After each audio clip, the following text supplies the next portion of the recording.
Hey book nerds, welcome to my channel. So today it's time for my February Snakes and Ladders TBR video. These are always my favourite videos to film. If you don't know what it is, basically it's one of those TBR games where I play a little board game that I've made and it will randomly generate books for me to read. I messed up last month, so if you didn't see my correction video, basically the way I'm going to do it now is that I do 6 throws per month. But if I land on a snake or I land on a ladder, then that counts for 2 prompts, but I still have to do all 6 throws. So I could end up, theoretically, with like 12 books. That won't happen, but it could. So now, hopefully, I won't mess up, and also hopefully the actual Snakes and Ladders plays a part in it. So I failed to read 2 books last month. One was a DNF, it was The Cutting Room, which was the anthology of horror film themed stories. I really tried with this one. You might not believe me based on my reaction when it came up, but genuinely I did. I got about halfway through. It was a 500-page book. I really liked the first 2 stories, but then they did this thing they always do where they just stop being horror, so I DNF'd it. And then If I Fall, which was the best rated contemporary, I just was not in the mood for, so I just didn't read that either. So I'll be adding 2 throws. So that's a total of 8 throws for this month, and let's see what the board gives me. So this is where I ended after my correction last month. 3. 1, 2, 3. That is orange. Title, and we have You in the title. So the first prompt of the month is You in the title, so I have to read a book that has the word You in the title. I've gone with You Let Me In by Camilla Bruce. This is an ARC, I think it comes out in March at some point, so it's perfectly timed. And this sounds like a kind of horror thriller type book. It's about an author called Cassandra Tipp, and she's a famous novelist, and she essentially was accused of murder, and most people think she got away with it. I think she used an insanity defence, and therefore she was like acquitted or whatever. And then one day she vanishes and she leaves behind this really, really long letter, and everyone thinks it's going to be her confession, but instead it is 2 stories, and one of the stories is a kind of dark fantasy story with weird, creepy elements, and the other one is a story of, I think, an abused child, presumably her. And it's like, which one is real, what actually happened to her, is she dead, has she been murdered, and all that stuff. It sounds really good, it sounds really creepy and interesting. It's got a lot of elements that I love, obviously murder, dark fantasy, and best-selling novelist, so hopefully I'll really enjoy this one. Roll 5, 1, 2, 3, 4, 5. Top of the ladder, thankfully, it is green. And we have a random prompt. First TBR book on Instagram. Okay, so I don't really use Instagram. So I'm just going to search books. Bookstagram? Yeah, let's go with Bookstagram. And we're going to find the first one that is on my TBR. And there we go. Boom. Daisy Jones and the Six. That's on my TBR. So as you saw, Instagram picked my book.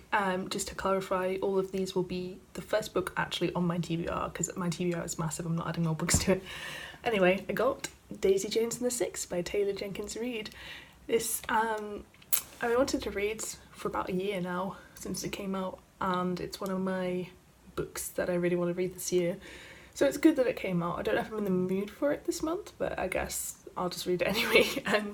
So this is a contemporary about a band that I think is heavily based off Fleetwood Mac, and I believe the band broke up, and it's just kind of the story. It's told through like interviews and other kind of methods of storytelling, and I don't really know much more about it. I know that people rave about it, and I kind of want to go in quite blind, because I went in blind for Evelyn Hugo, and I really, really loved that. So I've got both the ebook and my library has the audiobook. If anyone's listened to the audiobook, let me know if it's any good, because I'm not sure which way to go for this. It worked really well for Evelyn Hugo, but if this is like interviews and things. I don't know how well it'll work with this. But yeah, looking forward to this one. 4, 1, 2, 3, 4. Just dodging that snake but landing on the challenge square. You can't read that. Non-fiction history book. Next we got non-fiction history book, so I decided to go with an ebook because this month I'm going away for modules again.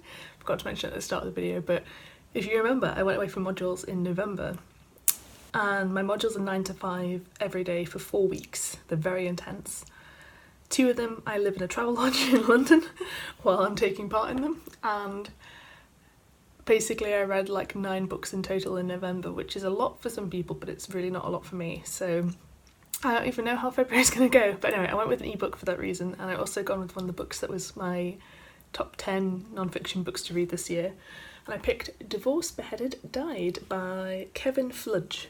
So this is basically a history of British kings and queens told in bite-sized chunks. So hopefully it'll be quite easy to read while I'm super busy and I can just kind of dip in and out.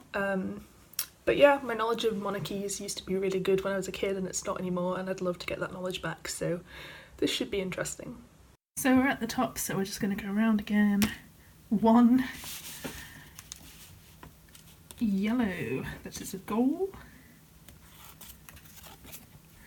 Top 5 young adult thriller. So the next prompt is top 5 young adult thriller. These videos haven't actually gone up yet because I'm very disorganised, but I have filmed them. But the one I've picked is Mr. Tender's Girl by Carter Wilson. So this is a young adult thriller. It's about a girl called Alice, and when she was 14 she was attacked and left to die, I think by her classmates, some of her classmates. And they said that she was left for as a sacrifice for this Mr. Tender character, who is a Slenderman type character created by Alice's own father. It's now years later and she's an adult and she is being followed by someone, and that's kind of the setup for this. It says it's based on a true story, which makes me nervous. But it's also 400 pages, which I thought this was quite a short book. I didn't realise it was so long, so that'll be interesting.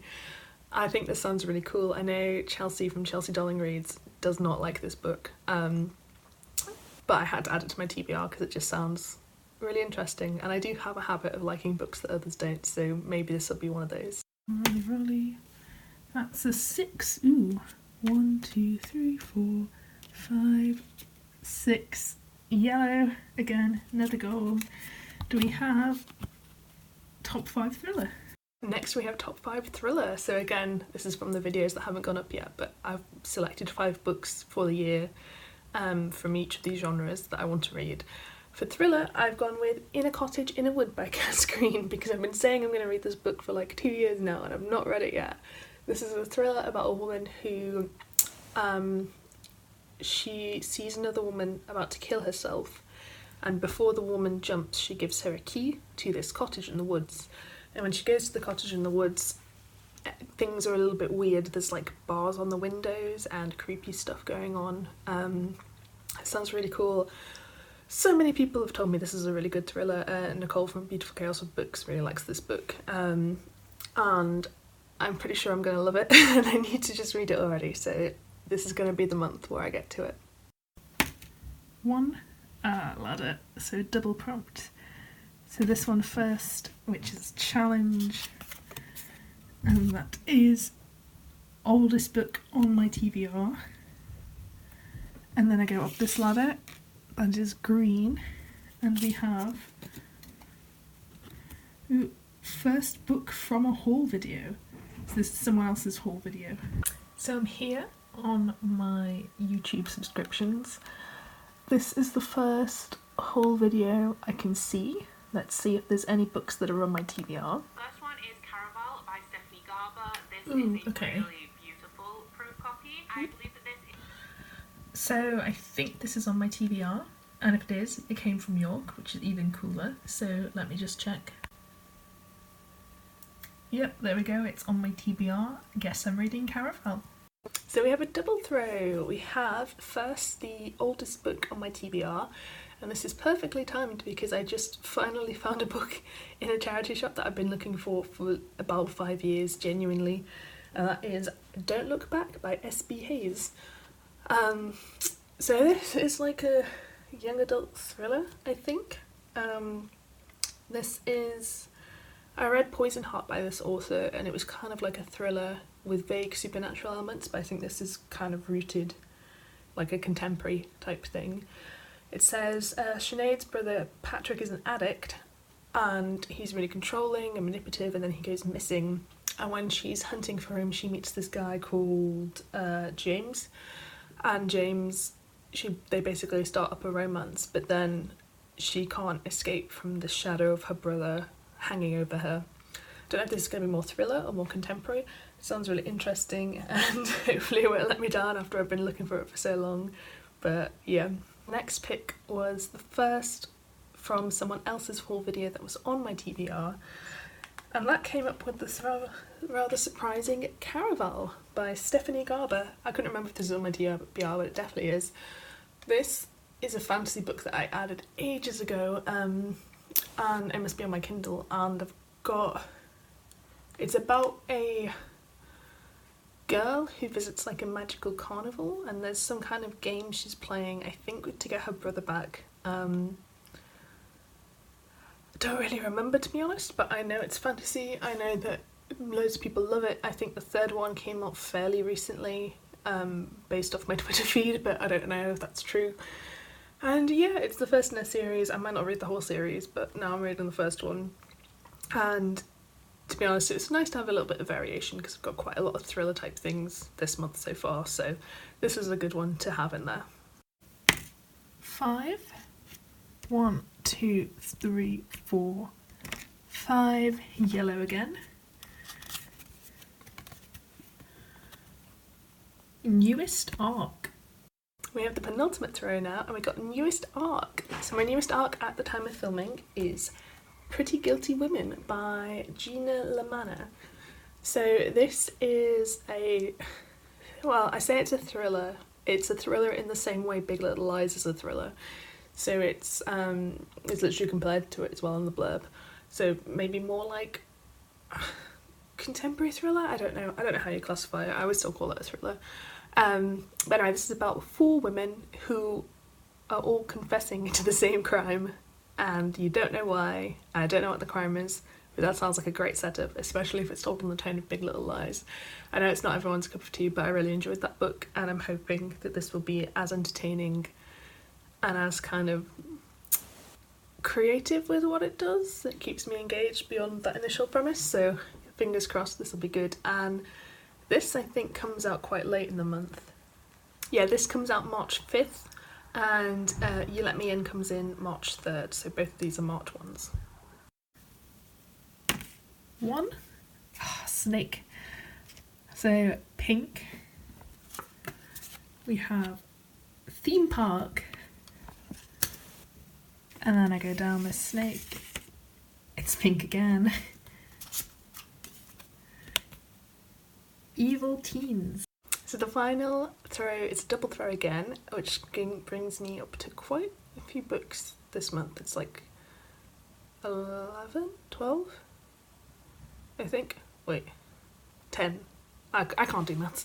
Anyway, which is kind of scary given that this might not be a good reading month for me. But anyway, so we got 2, thankfully for the final 2, we got 2 of my favourite trope type things, which should make it easier.